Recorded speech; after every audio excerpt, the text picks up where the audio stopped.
question is you say name or your name and where did you born, then you answer the question. The question is about your family. How much you speak is better, how much more you speak is better. Place of birth of your mother and father, education and professions of your parents, I mean mother and father and sister. And education and profession of your sisters and brothers. Then I will come to the sad or nice memories, but I will ask it. So talk about your family, but please start from your name and birthplace. Okay, my name is Chantel Cumings, and that's my maiden name. My married name is Noor Fath, Chantel Noor Fath. I was born and raised here in Southern California. Lived here my whole life. It's a little bit boring. My father is retired now. He was a construction, what do you call it? He built the houses, and he actually built most of the city of Carson. Him and his father, that was their profession. They built Carson, Harbor City, many of the apartments down the street they built. So this was his profession, and he lives in Northern California now, and he's retired. My mother has done millions of different professions, everything you can think of, but right now she does, how do you call it, like home health. She takes care of, I have a brother who's handicapped, and he lives at home with her. He's 33, and she takes care of him. And this is like a nurse. She's like a nurse. And so this is her full-time job, taking care of him. And where they were from? Where are my parents from? From here. My father was born and raised in Carson. He went to Carson High. He's Catholic. He went to St. Philomena Church in Carson. His family, on my dad's side, grandparents lived in Carson. I'm not exactly sure where they came from originally. I believe my grandfather is Dutch and German, I think, or Dutch and French. I'm actually not sure. That's pretty bad. I don't remember. And my mom's family basically are from here. My great-grandmother came from Texas. I know that. And I don't remember, though, what mix. Everybody's very mixed as far as background. We don't have any one or two ethnicities. We're really blended. And could you talk about your brothers and sisters and the relations of father and mother, if they were teaching you, what they were teaching? Yeah, my parents were very young, very, very young. They were married. My father was 18 and my mother was 16 when they got married. And so they were very young. My father was raised Catholic. My mom didn't really follow any particular faith. Now, my great-grandmother, who was my mom's grandmother, so this is fourth generation up, she actually helped raise me a lot when I was very small. And she was Baptist, very, very devout Baptist, which is a branch of Christianity. And so when I was little, I went to Sunday school every weekend. I grew up with the children's Bible. I actually still have the children's Bible when I was little, that I grew up with. She put me in private school at one point, when in fourth grade. I went to a Baptist private school. And so that was mostly the only religion I was exposed to, was through great-grandma. My dad didn't really follow. I mean, he was, what did they do that? Communion or all of the, the things they do in the Catholic Church. I don't really know all of it, but he did all of that, but he never talked to me about it. I never saw him go to church ever. So just great-grandma, Nana, we called her Nana. She was the one that was really the only religious person in the family. And then my brothers, I have two brothers. My mother was married twice. Her first husband was my father. And so I have a brother who's a year younger than me. And he lives now, he's a contractor. He learned the trade from my dad. And so he does the same thing, builds houses. And he lives in Colorado. My whole family's in Colorado. I'm pretty much here by myself, just my kids. So they're all there. And my other brother, as I said, is handicapped. He's 10 years younger than me. He's from my mom's second marriage. And he's multiple handicap. So those are my brothers. And I do have a half-sister that my father remarried and has a daughter from his second marriage. And I don't really have any communication with her. She lives in Northern California and is pretty isolated. And unfortunately, a few times I've tried to make a connection with her, but it was very difficult. So inshallah someday that'll happen. But Sister, you said that you were going to the church. Really, we are not experienced about the church, the Turkish people. What you were doing when the kids go to the church? What did? When I would go, the children in our church that my great grandmother went to, it was very structured. The children actually didn't go into the main prayer area with the adults. We went to what they call Sunday school. So the adults would go in and listen to the preacher and do their thing, and the children would go into a special room with a teacher. And it was very fun. I remember it being a very pleasant time. We read stories, we colored. There were a lot of books to color the stories from mostly it was just the beginning of the Christian Bible stories, Noah and the Ark, and we would color the animals and the boat, and it was this simple. They made it a very simple, the stories for us, and it was nice. It was pleasant. I have very good memories of going there. I didn't really understand it being anything, I don't know how to say this the right way, but I didn't get a concept of God at all. I just got a concept of stories, that we were being taught stories from a book, and I understood that. And it wasn't until I got a little older and I actually wanted to figure out what were these stories about? Why were we learning this? And I started reading the Bible we had at home. Then I started, this is actually, people believe this. and then I really, that's when I really started reading the real Bible. And the more I read, the more it just seemed like stories to me. I couldn't connect a religion, a belief in a higher power with what I was reading. Yeah. You said very important points. Because some of the Christians say me this, in Europe. They said that, okay, there is some stories, good stories, just story, but there is no explanation of God. They said that we couldn't find the God in Christianity. There is no. There is something stupid, Trinity and others, but even spiritually, you cannot find the God. He said that when I became the Muslim, I found the God. Yeah, almost you said same story, isn't it? You had some good stories, okay, from Noor and others, Ark, but you couldn't find the God. Yeah, this was very important what you said. What else do you want to say about this? I mean, because you said very important point of Christianity. There is no, explanation of real God. And what else we can say? For example, in the church, children church, they give you some paints and other things to have good times, huh? Mm-hmm. Do you have some memories from that period?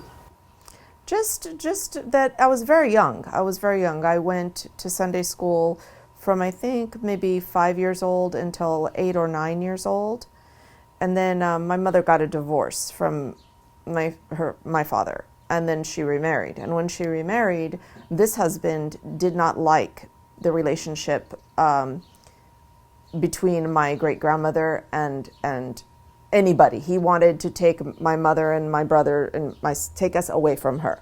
He didn't like her having any influence in our life. He wanted to be the boss and the control, and so he took us away. So I stopped going. This is when I stopped going. I didn't go to the private school anymore, and I stopped all of that.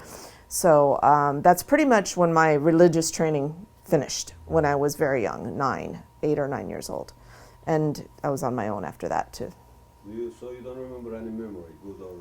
Just very, I actually have a problem with my memory. I have a medical problem that affects my memory, so I don't have a lot of memories of that time. Just singing and songs and. You were singing? Yeah, we used to sing. We had the children would sing, and then when I went to private school, I was in the choir. They had a choir, and we made a record actually, and of religious songs. I just, it was very pleasant. I don't have any bad memories of that time. But again, there was nothing that made a connection. I honestly didn't know what God was. I knew they talked about it, but it didn't make any connection to me at all. I knew my prayers. I knew how to pray. And if I would get afraid of the dark or something, I would say the prayer, because that's what my great-grandmother told me to do. But I didn't know what I was I speaking to what? I didn't know. No, I would say it more like you would. I don't know. But I didn't make a connection to any power or any creator. I had no concept of that. I got it. What's the meaning of the prayer you were saying when in the darkness also? She said if I was feeling scared that you say a prayer and that God protects you. But I didn't get what she meant God. What is that, like a ghost? Or I had no idea. I had the picture in the book of a person with a beard and a white dress and a gold all around him on a big chair. This is what I saw.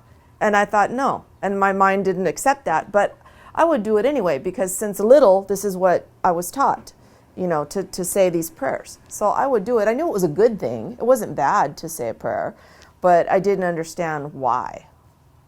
Did the picture was the picture of the Christ? No, God. We had pictures of God. No. Yeah, It's when not we were a little. picture of Christ? Not Jesus, no. Jesus was different. Jesus had brown hair. Jesus had brown hair, and Jesus was in a different kind of thing. They would give us a representation. It was in the color books. And yeah, I mean, we had an image of what was God.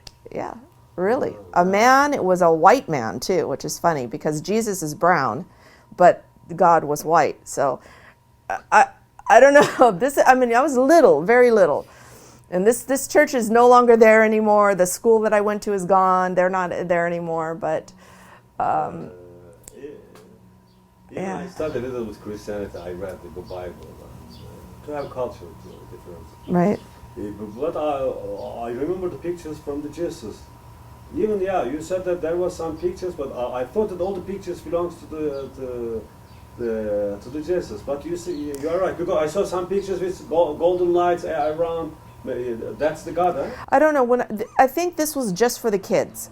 I don't think this is anything that the adult. I've never seen it since. Just in Sunday school and just in the color books, the books that we would color for. I think it was to give children an idea of an important, bigger than everybody, to try to give us some idea in our mind of what was God, and this was what they did. Sister, of course, this is not a theory. I think this is the way.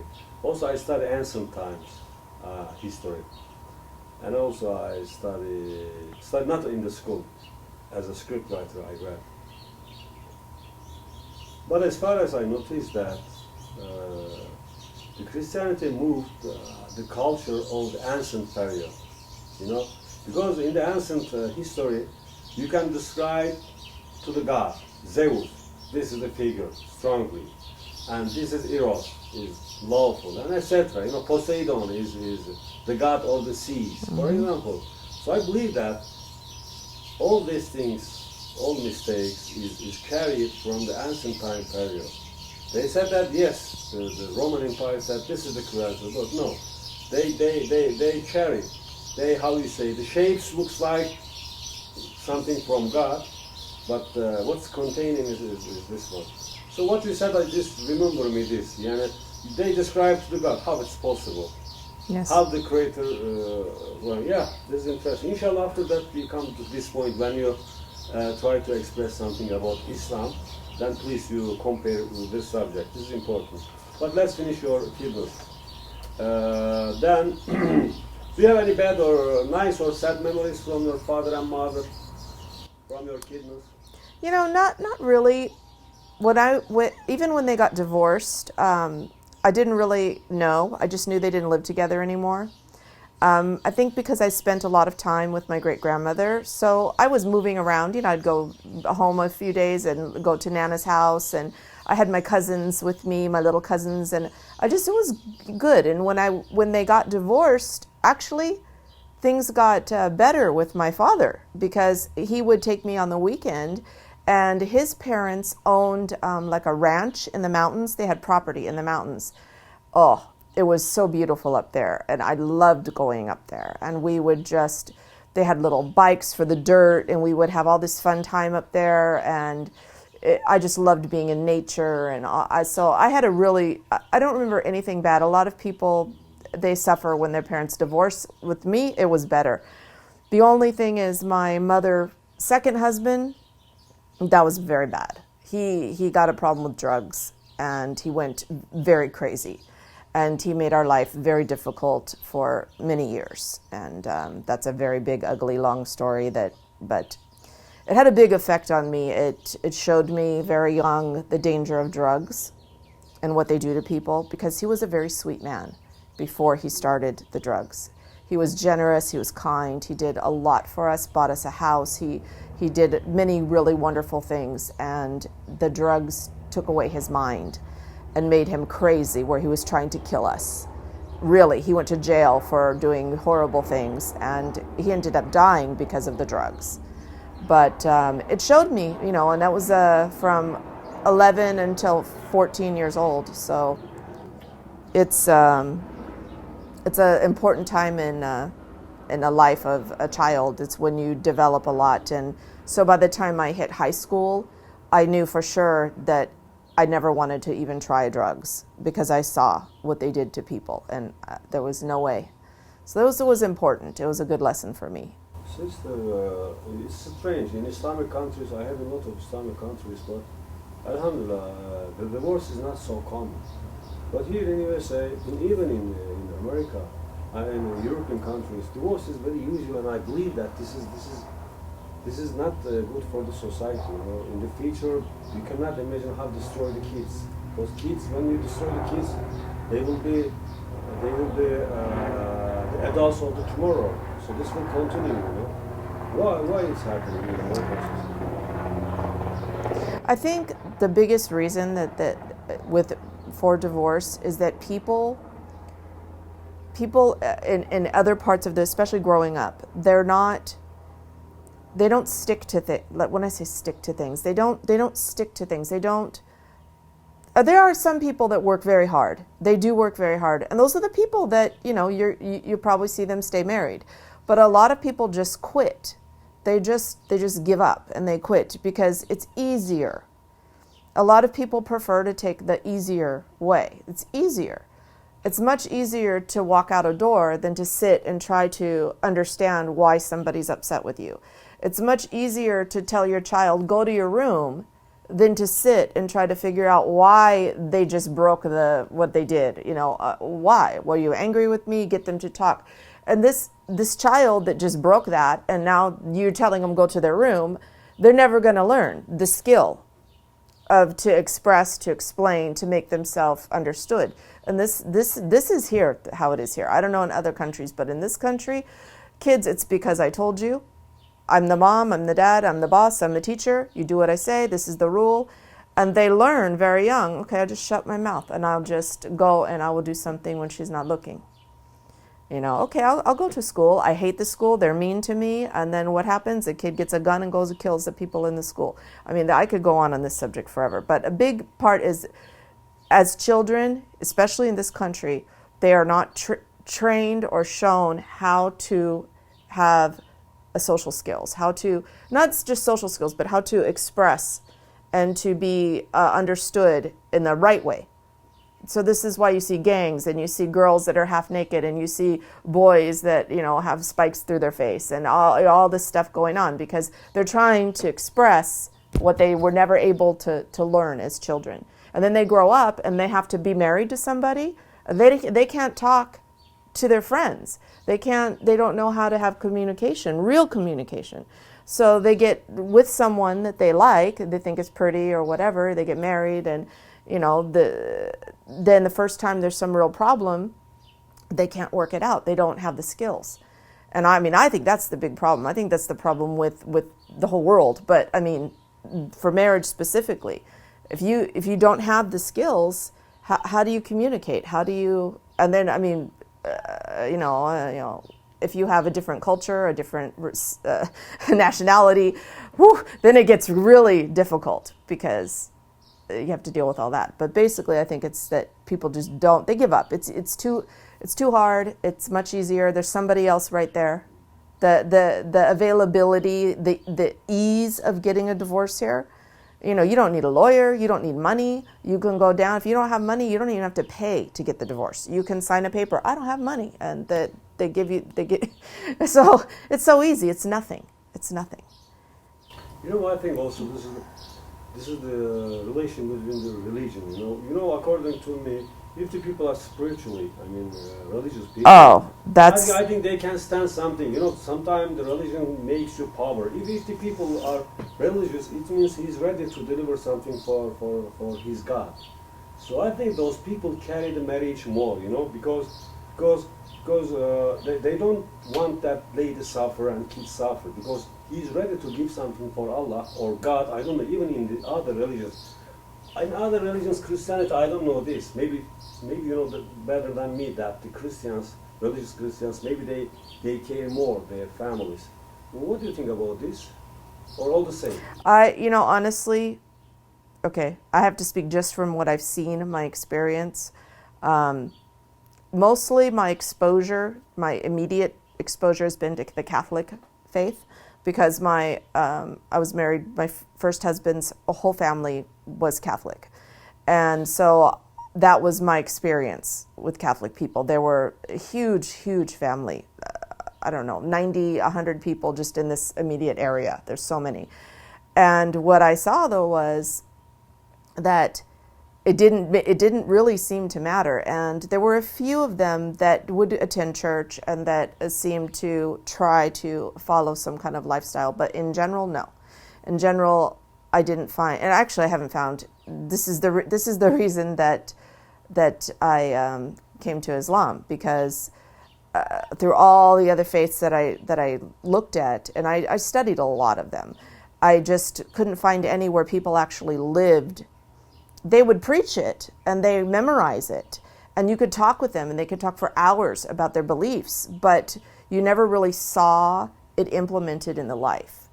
And back to what you said about marriage, I didn't even go into that subject, because I would talk for 7 days just on the subject of having faith in a marriage, because in the USA, a huge portion of people don't really have, they say, oh, I'm Catholic, or I'm Christian, or I'm Jewish, or I'm this, I'm that. They say it like you would say, I am Swedish, or I am Dutch.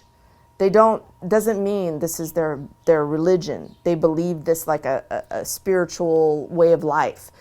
It's just, well, my family, I guess if I was going to do that, I would say that I was a Baptist, because grandma was a Baptist.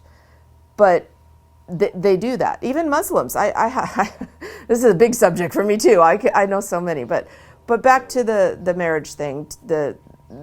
There's a huge void where people just don't have the faith and the belief. And if they had that, then we wouldn't have divorce. Really, because they wouldn't get married in the first place. They would be serious when they wouldn't just go get married. They would be thinking of it from a whole different point of view, not just looking at it like, oh, she's cute, let's get married, which is, I can't tell you how many people have told me, well, why did you get married? Well, I really like him, or I really like her. Oh, really? The God doesn't enter the equation at all with most people, and especially here in this country. I just feel that. I'm probably going to get someone telling me I'm wrong, but. Okay. We will come to the Islamic peoples in the other class, and that's why. All of course is reserved. So, sister, let's come to education. So we go to your primary school, secondary school, high school, and university. Even you say where's the location, the name of the, because we will find from internet that school, and we will put pictures and others. So primary school we start. How was your school time passing? How was your teachers? What did you learn? What do you like? I don't really remember a lot about the early years of school. My parents were very young, like I said, and they moved a lot. I mean, a lot. Like, I would say I went to a different school, maybe 2 different schools every year. Like, I would start in one, and then 4 months later we would move. I would go to another one, and I didn't make any friends. I don't even remember the names of. I remember one, President Avenue. I remember that school because it's right down the street. It's around the corner from here. And I ended up there 2 times, one at kindergarten, and then later we moved back, and then I ended up at the school again. But we moved so much. And then when my mother remarried the second time, I was living with my great-grandmother for a little while, and so I stayed 5th grade, 4th grade, and I was in so many different schools, honestly.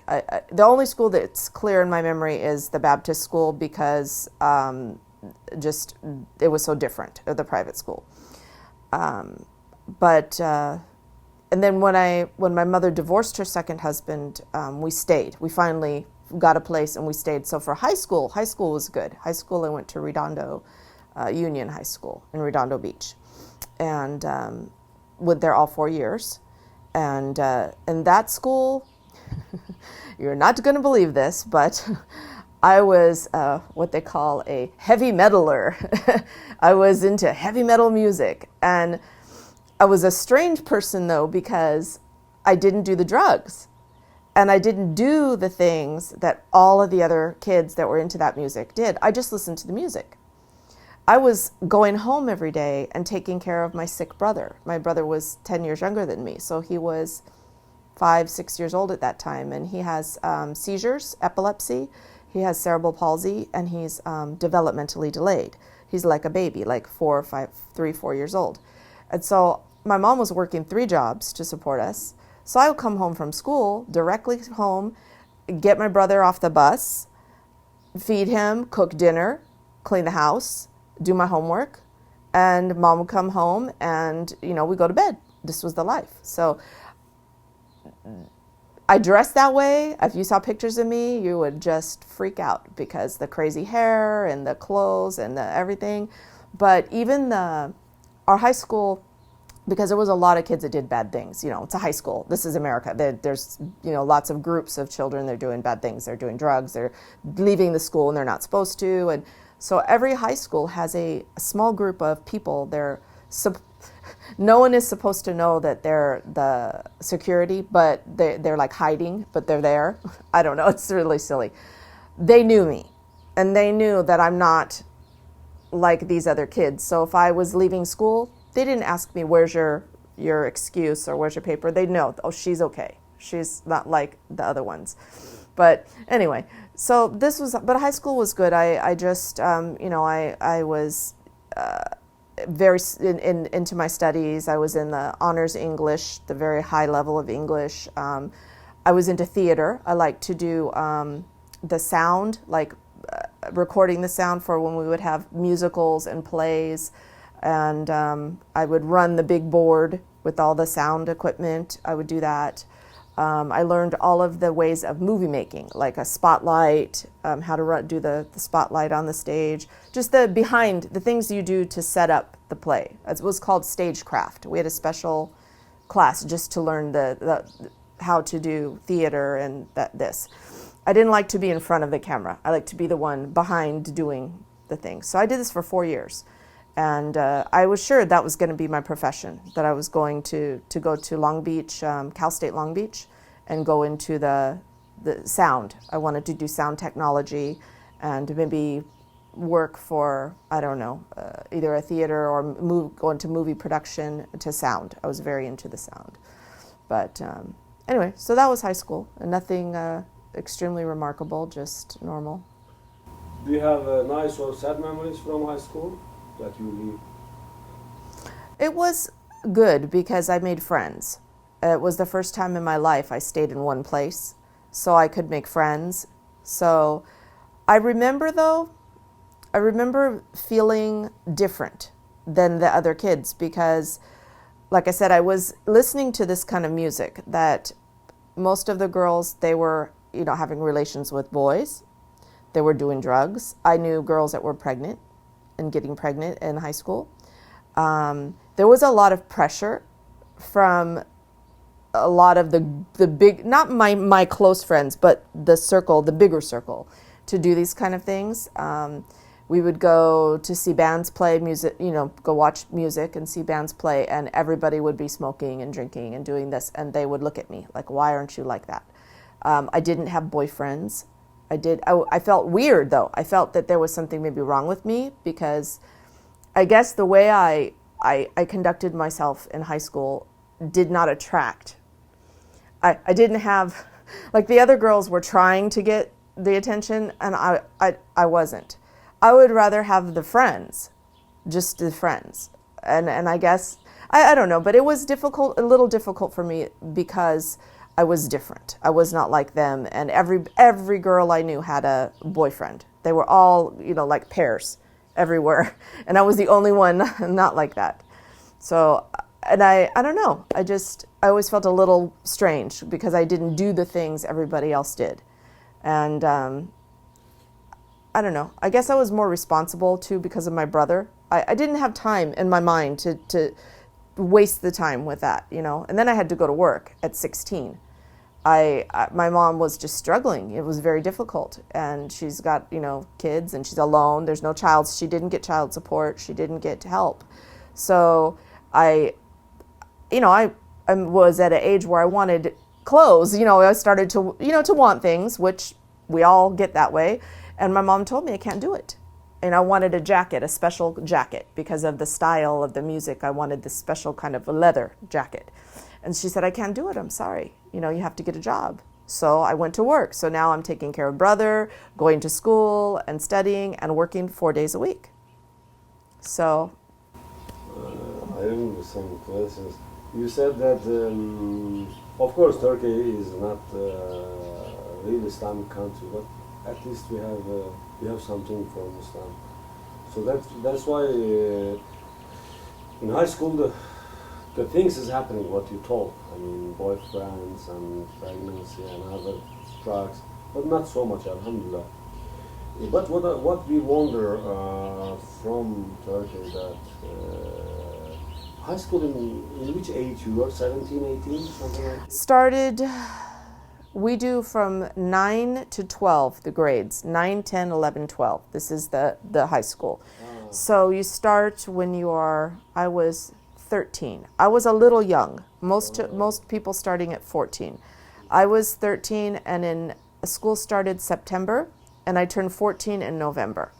So I started a little bit young. I graduated at 17 years old. I was 17, and most are 8. 17, yeah. Even in that period, the ladies were pregnant? How many can you say any percentage? 2. I knew 2. One of my friends I knew personally, a friend. She got pregnant 16, and she had her baby, I think twins. She ended up with 2 babies. There is another, you said 2, you said? Yeah, I knew another one. I didn't know her. She wasn't a personal friend. Very young, 15, 16, same age. They were in your classroom? I knew them in my circle of friends that I knew. No, yes. You know what I wonder, from one classroom, how many? 1 or 2? Oh, no, maybe in the whole school. Because where I went to school in Redondo Beach, at that time was considered a very up neighborhood. And so even the kids that were not doing good things, they were not, they were hiding it. They were trying to be smart about it so no one will know. They come from it's not so much, but even there, they were getting pregnant. They were having abortions. They were doing all kinds of, there was a lot of that. Even few people from 100 students, for example. I think in the 4 years that I went to the school, I know for sure I knew 1, 2, 3. Probably 6 people in my group that I knew who they were that were pregnant, but they don't see. In my school, they wouldn't tell people. You wouldn't know. The girl just would stop going to school. She would stop going. She would go home and go to teach at home. They wouldn't go to the school. because that school, it was not okay. Now my daughter, I have a big girl, she went to Carson High School. And in this school, the girls are 14, 15 years old, and they're coming with the baby pregnant. They're coming to class. How many percent of the students, we can say that? 10%, 5%, do you think? When I went to high school, less than that. Now, much more. Of course, they were living together without marriage, huh? They weren't living together. They were coming to school, go to one class, then they would leave the school, go someplace, some park, a car, somebody's car, a park, any place where they could find, and they would do this stuff, and then the girl would end up pregnant. Because now they talk a lot about education, and they teach now the kids a lot more, and they have now birth control in the high schools. But when I went, no. They didn't have that. The idea was, if you talk about it, you're going to make them do it. If you give them birth control, now they're going to go and have sex. This was the mentality. So there was no office in the school where you could go and get something. So the girls just get pregnant. They just get pregnant. Because they're not going to tell mom and dad. They're not supposed to be doing it. I mean, there is no parents in this country, unless they're crazy, that are going to say, yeah, do it. Even if they're not a religion, it's not okay. It's not okay. No, I'm not talking for the pregnancy. I'm talking to be together with the boyfriend, girlfriend. Oh, everybody. Their father and mother, if they learn that the son is sleeping with other girls. I'm going to tell you the truth. When I was in high school, if there was 100 people, 100 kids, if 10 of them were not doing anything, 9 wanted to. It's not because they didn't want to. It was so pressure to be having relations. Oh, there was so much pressure to do it. Pressure from each other. The boys, they're going to the PE and they're playing sports, and all they're talking about is the girls. This girl. I'm with her. I'm going to be with her. He's with her. She's this one. And the girls, same thing. Oh, he's so cute. Oh, I like him. Oh, Friday I'm going to his house. There's such pressure. And like I said, for me it was difficult because I just had a different mentality. I didn't care about that. I had so many real important problems, not this stuff. And they would ask me, "Oh, don't you like him? Oh, do you think he's cute? Oh, this and this." And I'm like, "What? Yeah, whatever. Okay, sure." And I had friends though that were boys. I had friends, my best friends in high school, the closest friends were boys, but I never had that thinking about that kind of thing. I don't know. Maybe I was strange, I guess. Everyone told me I was strange, that I was weird. So working time, then you finish the school and please continue. Then the other question is Islamic. Before you became a Muslim, what was your knowledge about Islam and converting story? But we make it in the second part. So we finish your life story with where did you work till today. Then we will come to Islamic life. Okay. After high school, I had to make a choice.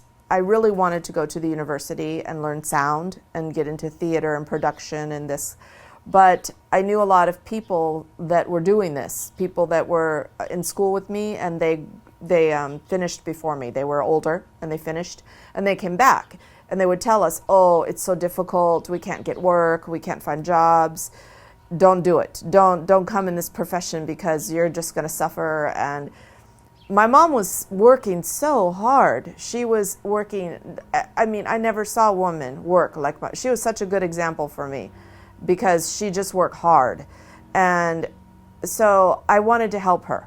And I wanted to do something because I'm still at home, I'm living at home, and I wanted to do something I can make money faster. So I don't want to go to school and leave her and my brother, and I don't have money, she doesn't have money. Was just not a good solution. So I was always very good with hair, with fixing hair, because in my hobby and the rock music and this kind of thing, it was in the late part of 1980s.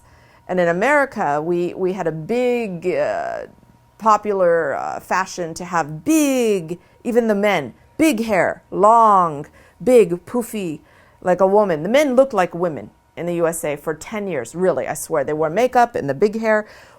I got very good at fixing the hair. So everyone's saying, do this, go take your license, do beautician. You make money and you're good at it. So I did. So this is what I did.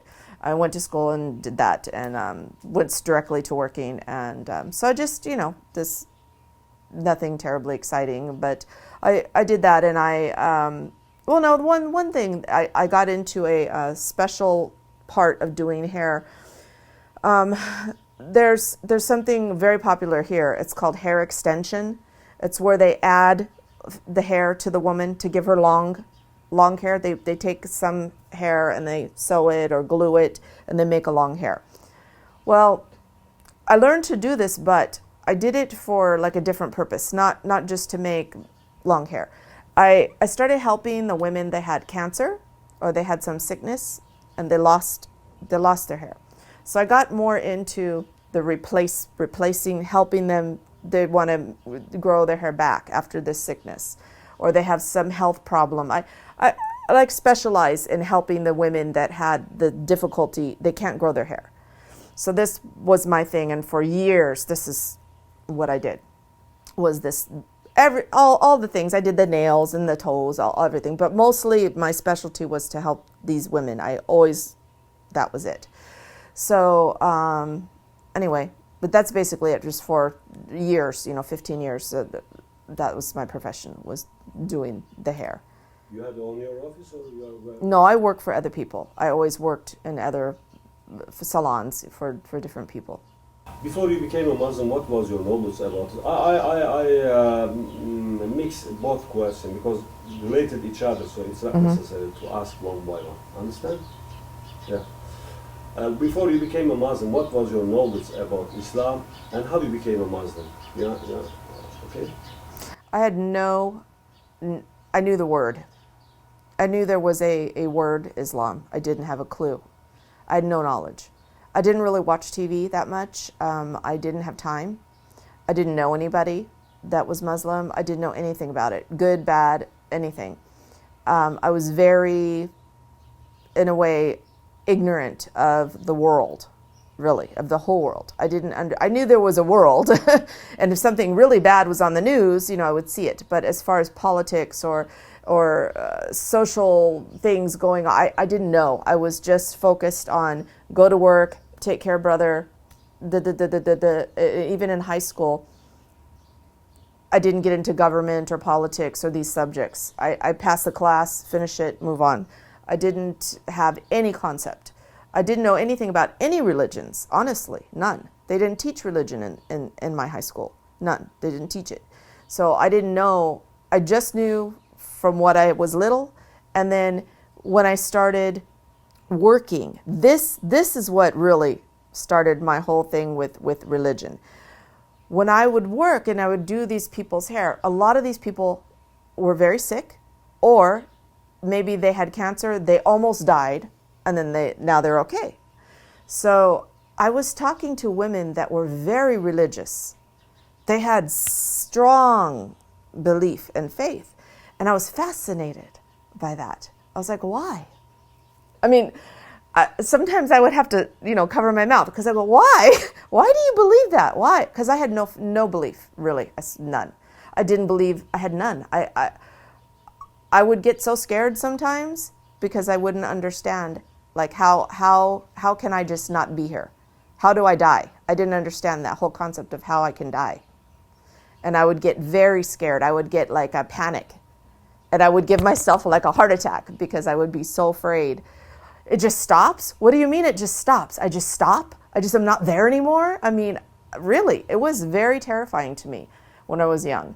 And so I started really searching and asking every person, any woman that came in my chair, I would ask, are you religious? Do you believe in anything? Why? And then I would ask them why. And they were like, what do you mean why? Why? I mean, were you born that way? Did your family raise you this way?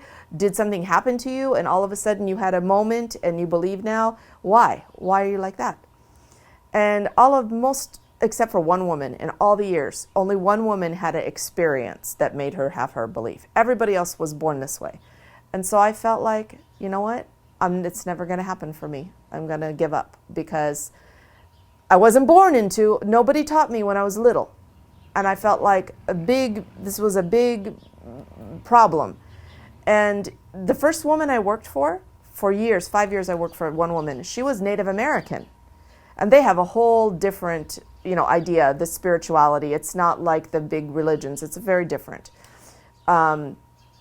Similar in a lot of ways, but it's a different idea. And I was so jealous of her because she was so at peace with her life and the world, and she just had such solid belief. And I was like, how do you get that? I want that. I want to feel like that. I want my children to feel like that. I want this life. I want it. And so, like I said, I would ask everybody and I would go. They would invite me. Oh, come to my church. Come here. I went to every group, every church, every religious science, but I never met anyone who was Muslim, ever. So I didn't even know about it. And nobody ever talked about it. That was the other interesting thing. I never heard a bad word about it either. I never heard any word about it. So I didn't know anything. So then life passes, and I'm still searching and going, and I was divorced. I was married for 10 years, and anyway, the long story, same man, almost 15 years. When we were divorcing, I had filed for divorce, but I was still in the house. But one of my girlfriends invited me to start playing this game on this website on the internet because I wouldn't leave the house. And I was, big, ugly. It was not a good time. So finally, after months of her insisting, oh, come on, you sit in that house. You can't sit there forever. Just, come on, play with me in the night. At least it's something you can do and introduce you to friends, whatever. And anyway, so the way that I found out about Islam is I met the man I'm married to now. And we met on this website that my girlfriend insisted that I join, and we met on there and we started talking. And during the first few days of our conversations, he asked me, did I know what was Islam? And I said, no, I had no idea. So he sent me a website in English. And this website, it was Islam... I'm going to remember which one. It was Islam Way. I believe it was Islam Way. And it had all these articles and all of these, links and things. And the one that caught my eye, though, was something about, and I still have it in my computer, something about how to be a good husband or the way to be the best husband, something about being a husband. And I thought, oh, I got to see this, come on, I got to see this. So I click on it and I'm reading it and I'm like, whoa, really? And then I thought, nah, there's no way. There's no way that men are being taught this, There's no way. There's no way. So I'm like laughing, right? And so I copied it and I emailed it to him and I said, have you read this? And so next time we talk, I asked, did you get my email? He says, yes. I said, did you read it? Yeah. And I said, come on, this is a joke. And he goes, no. He goes, we must. And I went, what? What do you mean we must? We must. We have to be like that. I was like, you're full of it. I was just, because I'm a year now trying to get divorced. And I'm like, from, this horrible situation, I'm like, there's no way I'm in America. There's no man alive that's like this. Oh, come on. No, we must. We have to. What do you mean you have to? Why? You have to, why? What's going to happen? I have no clue. So that started it. And then I just started going and all on my, on my own and learning and researching and everything I read, I just kept going, no, really? Really? Come on. There's nobody like this. People aren't really like this. Oh, come on. I couldn't believe it. I just couldn't believe that there was really something there wasn't just a bunch of, pardon expression, BS. That wasn't just a bunch of, this wasn't just preaching, Adam and Eve and this and that. It wasn't just talking about history, which is what the Bible was to me.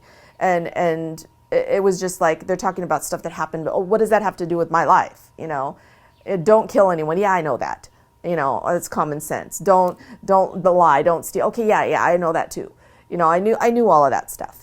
But this was different. And so I was like, wow, this is just great. And so anyway, I got more and more involved and more into it. And then of course my relationship developed and we became engaged. And I would ask him about things, but it was a little difficult because he has his own business and is very busy. He's traveling, he's doing this, he's doing that.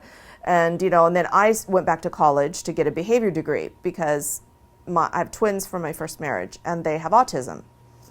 And autism is, a very difficult disorder and requires a lot of therapy and a lot of work to make the children be able to succeed and to progress. So I just was determined to be able to really help my children. And this is another subject, but there's a huge void of people that have the ability to really work with these kids. So while I was going to school, I just kept researching and doing more and more to learn about Islam.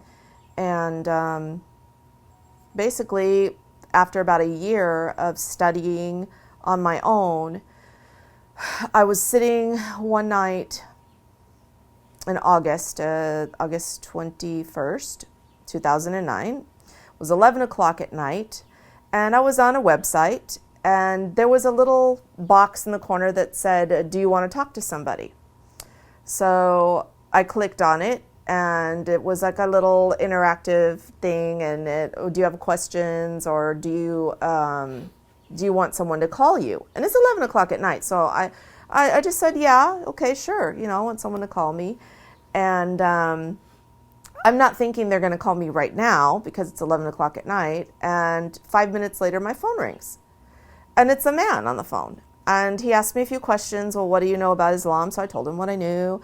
And he says, do you want to become Muslim? And I said, well, how do you do that? And he said, you just declare he just told me the Shahada. And so he goes, repeat after me. And so I did. And he goes, congratulations, you're Muslim. And he hangs up. And so I'm like, really?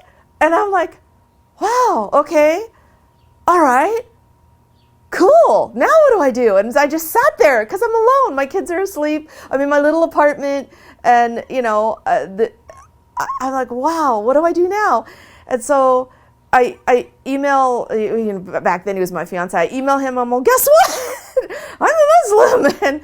And I didn't know what to do. And so then all of a sudden they start emailing me this organization. I mean, I got probably 25 emails in 5 seconds, really, with all these links, and they're telling me they're going to send me information, and they're going to send me Quran, they're going to send me all this stuff. Well, then they sent it, but they sent it 9 months later. So I had already, yeah, believe me, when the package came, I was shocked. It was 9 months later. But anyway, it was a good one. I have my whole little library was from them. So they sent me a lot of good stuff. But anyway, so in the meantime, I sat in my apartment for a month. I didn't know what to do. And so I kept going on different websites. And then there was one website that I found that had like a locator. It would locate places for you, like businesses that were Muslim and this and that. And so it gave me the location for the Islamic Center of South Bay. And so I called, and they said, oh, you want to talk to Sister Lita? And she's in charge of the women's group. And so I came here, and the rest of that's all history. But so basically that's how I became Muslim. It really, people always ask me, well, oh, so it's because of your husband. And I said, well, yes, of course. Alhamdulillah, he's the one who said, what do you know about Islam? But it wasn't for him, or because he insisted, or because it wasn't that. He did, and this is the thing when people talk about dawah, that I get a little bit, it's a little touchy subject for me, because I truly believe the words of the Quran, that Allah guides who He will. and I believe our duty is to present the message, is to give it in a beautiful way and to demonstrate. That's the most important thing, is to demonstrate through our life what it means. What is Islam? Not preaching, trying to convince somebody it's better or it's right or it's this or it's that. In a degree has a place, but really it's when people see how you live and they see how you are and they see your manner and they see how you conduct yourself and they see the way your life's going. Even not that it's going great or you don't have problems, but how you handle the problems. You know, this is, I think, what it impresses them. And this is what, like my husband, when I met him 2 weeks before Ramadan. And I'll tell you, this is the main reason, truly the reason I started researching Islam. The email thing, or the thing that on the website I read, that was kind of like a joke to me at first. But 2 weeks after I met him was Ramadan. And every time, you know, we would talk and he would be like, I have to go pray. What? Right now? What time is it? It's the time I have to go. Oh, okay. All right. I'll talk to you later. Okay. Bye. And then I can't, I'm not going to get online because I have to, I mean, just so many, because during Ramadan, he was one, he does all of the surah, all of the things. And so, like, even in our conversation, like, he told me, you can't talk to me like this, you can't talk to me like that, because I'm fasting, and this and this, and we're not married, and you're not my wife, and I mean, all of these, and I was like, are you joking, really? You know, what? I can't put a flower, no. And he was so, like, strict, and then I remember him telling me he was spending the whole night in the mosque praying, and I'm like, what? Are you kidding me? You're really going to stay all night and pray? How can you pray all night? Come on. No, really. And I'm like, the next day when I talked to him, I said, did you really stay in there all night? He said, alhamdulillah, la la la. And I'm like, Scott, really? Come on, you're joking. You're just telling me, no, really. Oh, I feel so good. You don't know what it's like. And and I'm like, wow. I'm like, really? I never met anybody ever that practiced what they preached. And he didn't really preach a lot. He just did it. And I was like, wow, this has got to be something really great. You know, I mean, this guy, because he's younger than me. And I'm like, wow, he's younger and he's in Morocco, which is, you know, is a kind of a different place if you've ever been there. You know, I mean, it's not like going some countries you go to and that's very strict and everybody's, you know, in the black. And Morocco, the guys are in the pointy toe shoes and the tight jeans and the sunglasses, and the girls some of them have the scarf, but they're in the tight little clothes and they got the heels and the makeup, and, you know, and the bling bling and all of this. It's a little different over there. So I was like, nah, this guy's, but he was serious. And so that's what really made me think, okay, there's got to be something to this. If some young guy who's, you know, living in this hip, cool place, you know, because I'd never been there. I thought it was hip and cool. It seemed like it, you know. And there's got to be something to it. And yeah, there was something to it. There was something to it. And that's this, yeah. And I'll never forget the first time that I opened the English version of the Quran, because I had no idea what to expect, because I had seen ayahs and surahs, you know, quoted and quoted on things and stuff. So it's just like, you know, the Bible's like that, you know, they have quotes and stuff. But when you read it, when you actually read it, it's more like you're having a conversation. Like when you sit down with a really good friend that you know really well, like, and you can just be really honest and you can really talk and you have that great flow between that person. That's what I felt like when I was reading it. And I would even like, the very first time, there was even times when I would read something and I would kind of laugh because I was like, you're right. Yes, exactly. Like, why? There's in Surah Baqarah, there's many times when Allah's asking, like, you know, I show them this and I give them the guidance, why they don't want to follow it. I mean, I'm very loose. I don't have it memorized, the exact words, but the questions were being asked, like, basically in very straight English, what's wrong with people that they don't listen? You know, they don't listen. How many times they have to be told? How many different ways? How many different examples? How many prophets do I have to send? How many things have to happen for people to like pay attention and to understand? And I was just like, I remember sitting alone in my apartment and just like laughing, going, yes, exactly, right. And then I'd go, whoa, who am I talking to? I'm crazy, you know? But it was like that. It was not like the Bible when you read it, you're like, oh, you can't understand it, first of all. It doesn't make any sense. And in this chapter, it contradicts what you just learned in the last one. And, you know, it was frustrating. But with this, it was just like, it was like a conversation. And that's what I explain to people. When I read, and I know it's different when you read it in Arabic. It's very different. I mean, just listening to it in Arabic is very different. But for me, I don't see any complication. I don't see anything confusing. I thought this is the most straightforward, most simple, and you're given so many examples of what is being said. The message is presented in every possible way. So even no matter what background you come from, no matter what your life experience is, no matter what your education is, no matter what even your comprehension of the world is, you can get it. A 5-year-old can get it. It's that easy. Well, at that point in my life, I had a very small social circle. My just a very few close friends. My very best friend at that time, my best friend, she actually happened to be married to, it's an interesting story, but just briefly, her husband is from Morocco, and he's Muslim. She's Catholic, but he's Muslim, and we actually went together to Morocco the very first time, when she met her husband the first time, and when I met my husband now the first time. We traveled together.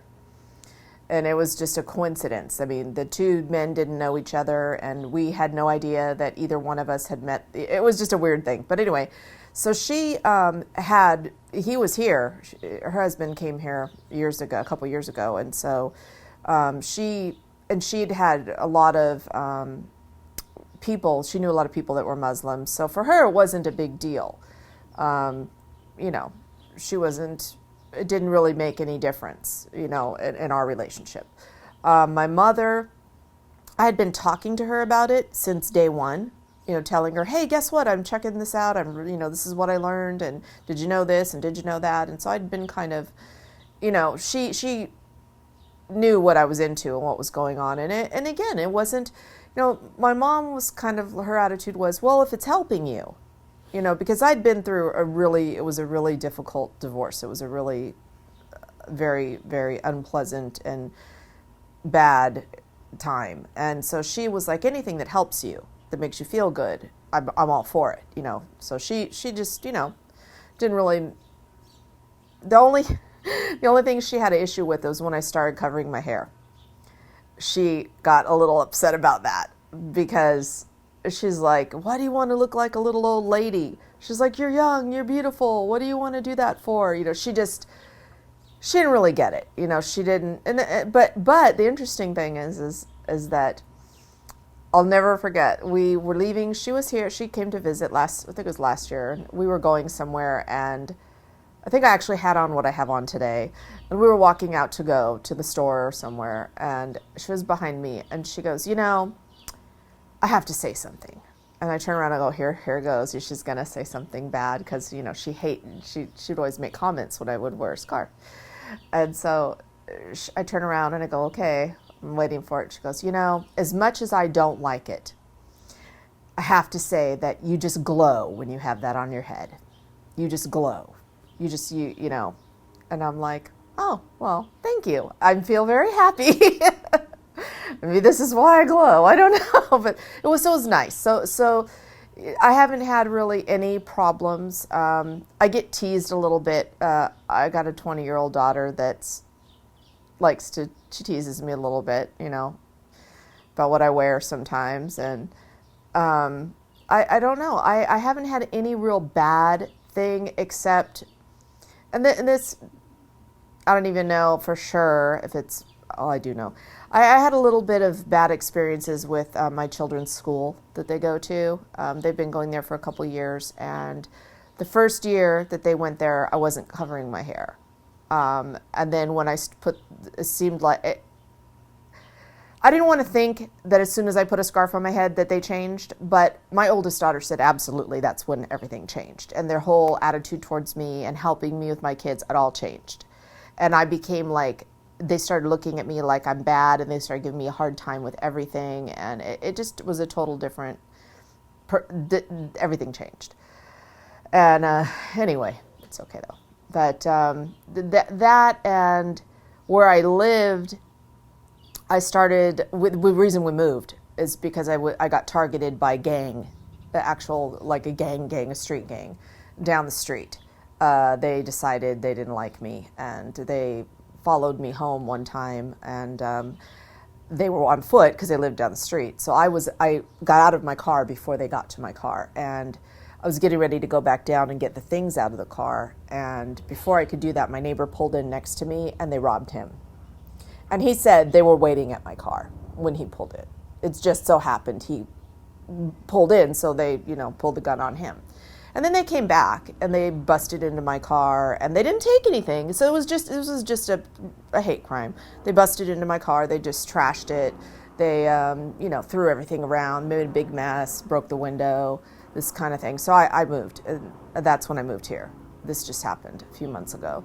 So I moved here, and alhamdulillah, I wanted to be here anyway. So it was just the push to get out of that place. But that's really, and that kind of stuff, it happens. It happens regardless of, any specific thing. It could be because you're the wrong color, or you're in the wrong neighborhood, or whatever. But that's really the only thing negative, especially. But everyone else, my friends. Covering my head is the only thing really that anyone's ever got. It's so strange. That's the only thing anyone seems to care about or have a concern with. In Islam, all the things are beautiful, but which ideas mostly impressed you? Even you can think. If you want to think, I stop the camera, then you think. No, I actually can answer that. It's more than one thing though. I mean, I can't say just one specific thing. There's more than one. The first initial thing that impressed me so much was that it was an all-inclusive lifestyle. It wasn't just like the other religions. It was a way of life. It wasn't just, it's a spiritual, it's physical, it's on every level. And the more, because I consider myself a student. I like to study, and I'm really studying right now. Anyway, so the thing with me is that impressed me so much is that it's all inclusive. It's every way, every part of your life. And the most important thing I think for me was that I didn't see, and even after I finally got my English version of the Quran, and in all my classes and in everything that I've learned, you don't find in Islam the real Islam. Now there's extremists that have a different opinion, which I'm not going to talk about that. But in the Quran and in the real Islam, there isn't this hard, cold, brutal, like you must or you da-da-da, which all the other religions, I never understood that. I never understood that it was so like, it didn't seem like anything from a God or from a divine being. It seemed more like someone wrote a book to tell people what to do. With Islam, it's like, no, this is a guide. This is the way. This is the suggestion. This is what you should do. If you want a good life, if you want this to happen, if you want to end up in heaven, if you want to avoid, this is how to do it.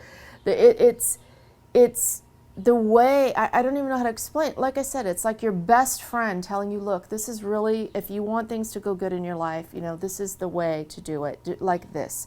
And oh, you don't understand? Here, I'm going to tell you again. Okay, you didn't understand? Okay, let me give you another. This is how you can do it. It's so like it's done in such a loving way, and it's not just loving. I don't even know. There's not a word. According to you, what's the problems that we have to solve in the world? Well, I have this answer too. This is my opinion, just my opinion, but from what I've seen is it's like a couple different things, but it all ties together. There are a lot of people, there's two groups of people, Muslim people in the USA. There's the people here that are following Islam, they're practicing in whatever level they practice, they're following Islam. There's these Muslim people, and then there are people that when you ask them, they say they're Muslim, but they don't have any connection to the religion. It's just, well, I'm from here, I'm Muslim. I'm from there, I'm Muslim. And the problem with both of the second group, the problem with them is that they're just doing whatever and they're saying they're Muslim. So anybody that knows them is like, oh, really? You know, and this is their example. And this is what they see. And they think, oh, wow, that really? You do, that's Islam? That's what that means? Oh, you know, and it gives a very poor impression. I mean, it confuses people, and it may even just do, like, really can be bad, very negative. And so for those people, whenever I meet them all the time, oh, you Muslim? Oh, I'm Muslim too. Really? Oh, okay. And then I'll invite them to come here or whatever the situation is. I try to talk a little bit, and then I realize immediately they don't follow Islam. They're saying they're Muslim, and for example, I belong to a lot of different Islamic sites and groups and dawah projects, and I'm doing a lot of this kind of stuff, and a lot of it is through the internet. And I met a person, a brother on there, and he says, you know, I said, oh, are you a Muslim? And he said, yes, I'm Muslim. And he says, I'm half Muslim. And I went, half? And at first I just thought, okay, I'm not going to even talk to this person because this is stupid. But then I thought, no, wait, I got to know. What half of you is Muslim? And then he goes, oh, well, no, I don't mean like half. I just mean that I'm born here, but I don't follow Islam. I said, so you're not Muslim. But Muslim is not an ethnicity. It's a faith. It's a belief system. So that's a problem. Then the biggest problem, or the bigger problem, is for the people that really are practicing Islam and they're, you know, doing what they do, and they're you know, the thing is that many, not all, but many of the Muslims that live in America, they don't extend in any way beyond their immediate little realm, their immediate circle. In other words, you know, they come to the mosque, they pray, they do, you know, they go to the market, they buy halal food, they do, you know, they're doing what they're supposed to do. But when they go out in the street, they don't look at anybody. They don't smile. If you see them in the market, and I talk to the sisters all the time because I feel the sisters are the sisters. I love you all. Don't get me wrong, but that the big burden falls on the sisters when it's in public because we are easily identifiable. Men, you can't tell. You don't know who, unless he's in well, I don't know what those things are called. The women, they're called like a jaleba or something. I don't know what they call for the men. But unless they have a cap and they have the long dress on, and even then they think they're Jewish or something, they still don't know they're Muslim. For the men, nobody knows, unless you have a sign and you're carrying a sign. But for the sisters, you got a flag. You got a flag, okay? Everybody knows. So when you're walking in the market or you're in the mall or you're at the gas station or you're at the red light and you got that face, that like sour expression and the down sin, and you don't smile at anybody and you know, and you're just like this, whew. I mean, it puts such, I mean, everybody who's ever heard terrorist sees that. It doesn't matter what color you are. It doesn't matter how pretty your scarf is. If they see that face, this is what they put together. This is Islam. Yes, there's one right there. And I'll tell you the truth. This is the reason I started covering my hair. Because I wanted him to see a different face. I wanted him to see a different face. And somewhere I read, I don't know who read it or where I read it. I can't remember, but it stuck with me. And every time I get dressed, every day I hear it in my head. When you leave your house, you want to be known and not known. Known for your character, for who you are, for your manner, and not known that you're not hanging out of your clothes and everyone can see, you know, and all this. So I think about that every day, and everyone's like, well, you know, oh, I don't cover my hair because I don't want people, you know, they're going to think this or they're going to think that. Well, I want them to think it, and I want them to ask me. I want them to ask me about it, and then I'm going to tell you.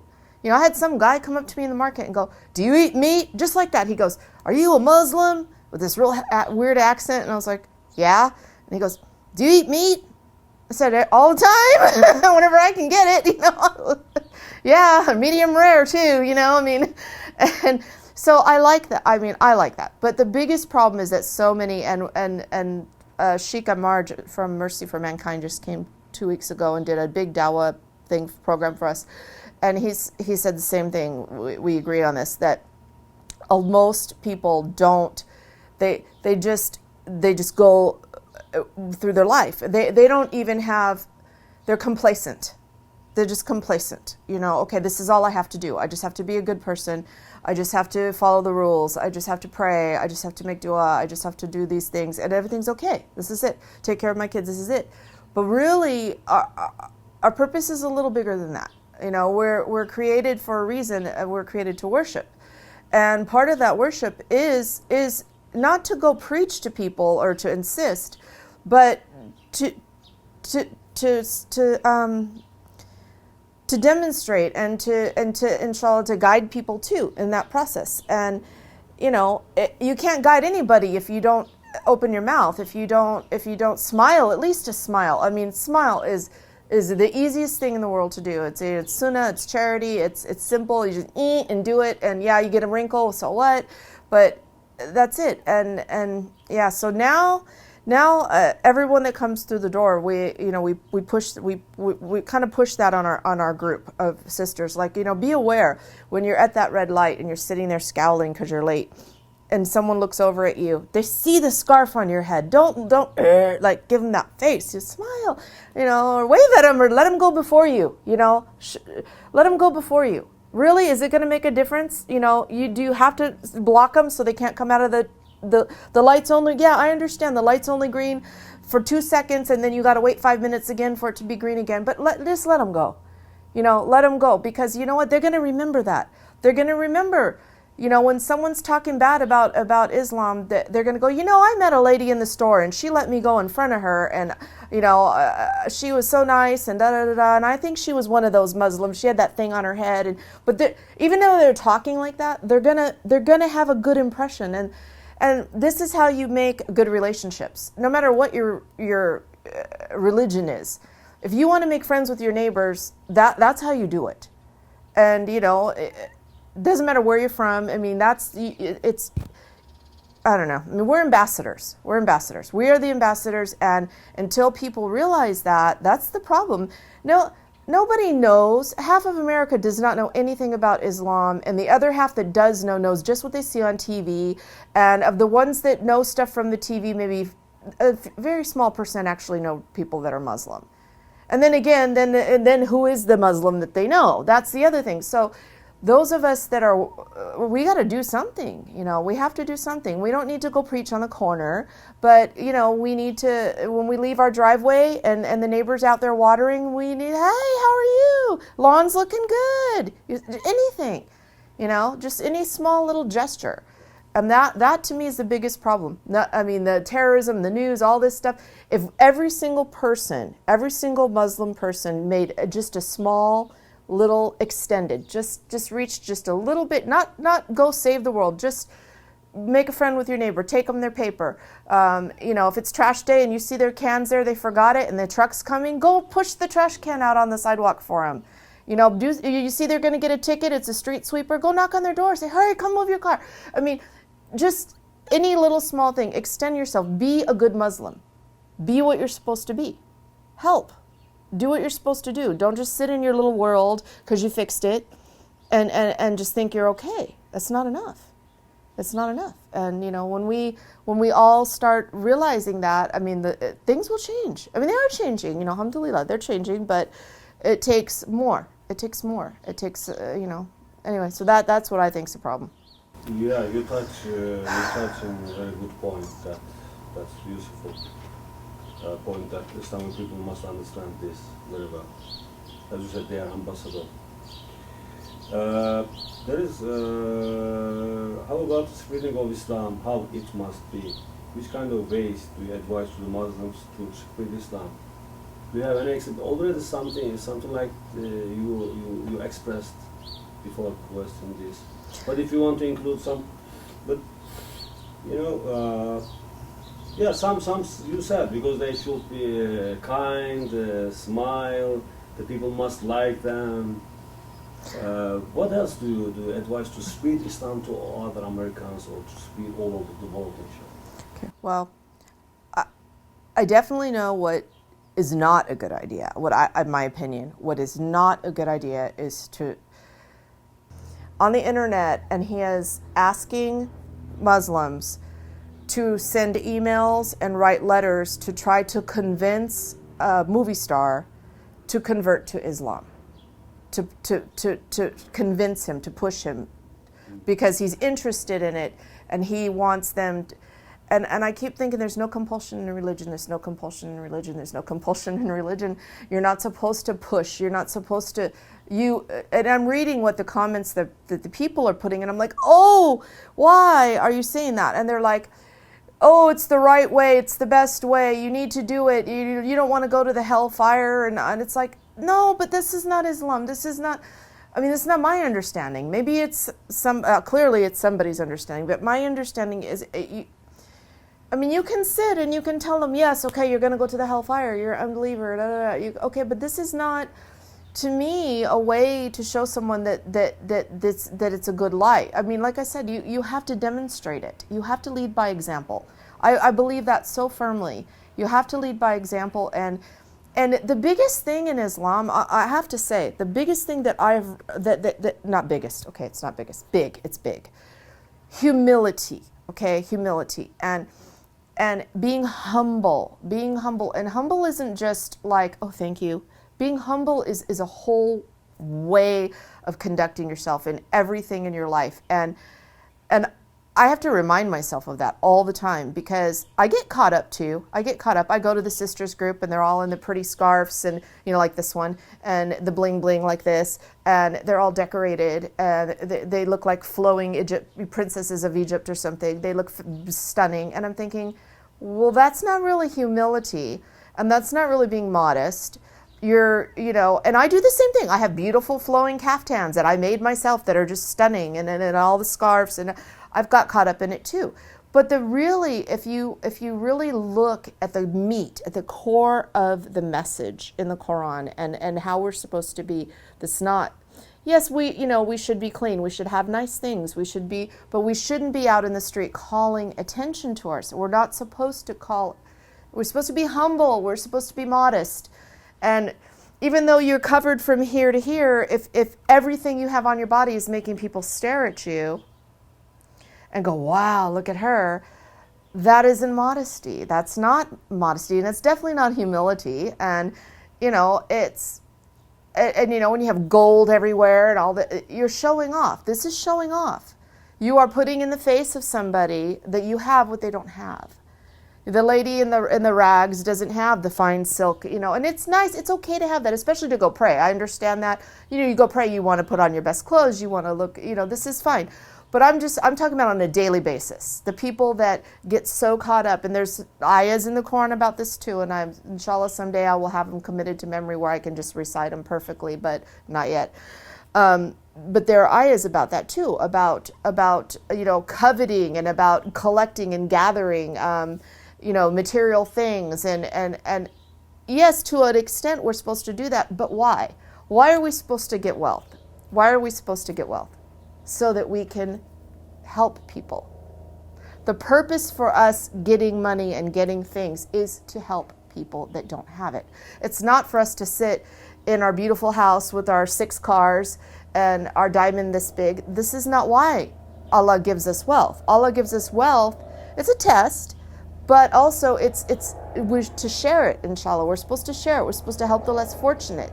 And it says in the Quran, the more you give, then Allah's going to reward you. It's a beautiful cycle, but that gets lost sometimes. It gets lost. This was the last question. If you want to include something, include. My question is finished. No, I don't think so. Do you want to say something to Turkish people for Holy Ramadan? I'm sorry, I didn't hear you. Do you want to say something to Turkish audience about Holy Ramadan? Because it's possible this will broadcast in Ramadan. Actually, I do have something to say, not just to Turkish people. I have something to say to people that live in a Muslim country. That I've been to Morocco 6 times, and it is so amazing to me. So the people that live where they have, so we have Islamic centers, and we do have some places here that are like a masjid, but you can't sit in your house and hear the call for prayer and hear the adhan. You can't hear it.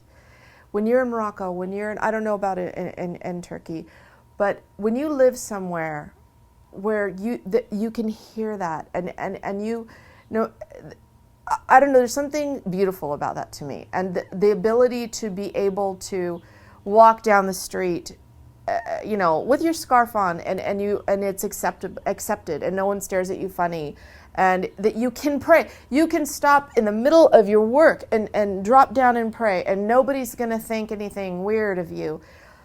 That is such a blessing. That is such not a privilege. I mean, it's your right, but people are so blessed that are in these places, and I know they look at America and they think, oh, you know, they're so lucky there. But to me, I would rather live in Morocco in a shack and be able to hear that and go and pray and be able to just be free and worship how I want. And I mean, I see pictures in countries where I see the pictures of trucks pulled over on the side of the road and the person's on the side of the road praying. And I get tears. I get tears when I see that. Because that's like beautiful to me, to just be able to do that, to have that kind of freedom. And we have it here to a point, but it's not like that. And they're blessed and they're fortunate. And when they look at people driving Mercedes and they look at people over here with the big houses, don't forget what's important. What is really important? You know, to me, to be able to worship how you want and to be comfortable too in the whole thing it's a blessing and it's a privilege, and it's to me better and more important than any house and any car and any thing that you could have. And I mean, basically that would be it. Don't think it's better because I hear so much, oh, America's so great, America is great, but I would go there in 10 seconds and raise my chickens on the roof and wash my clothes in the sink and do all of that. I would, just to be able to walk to the masjid 5 times a day because it's right there and I can hear it. And I don't know, there's something about that. It's just such a blessing.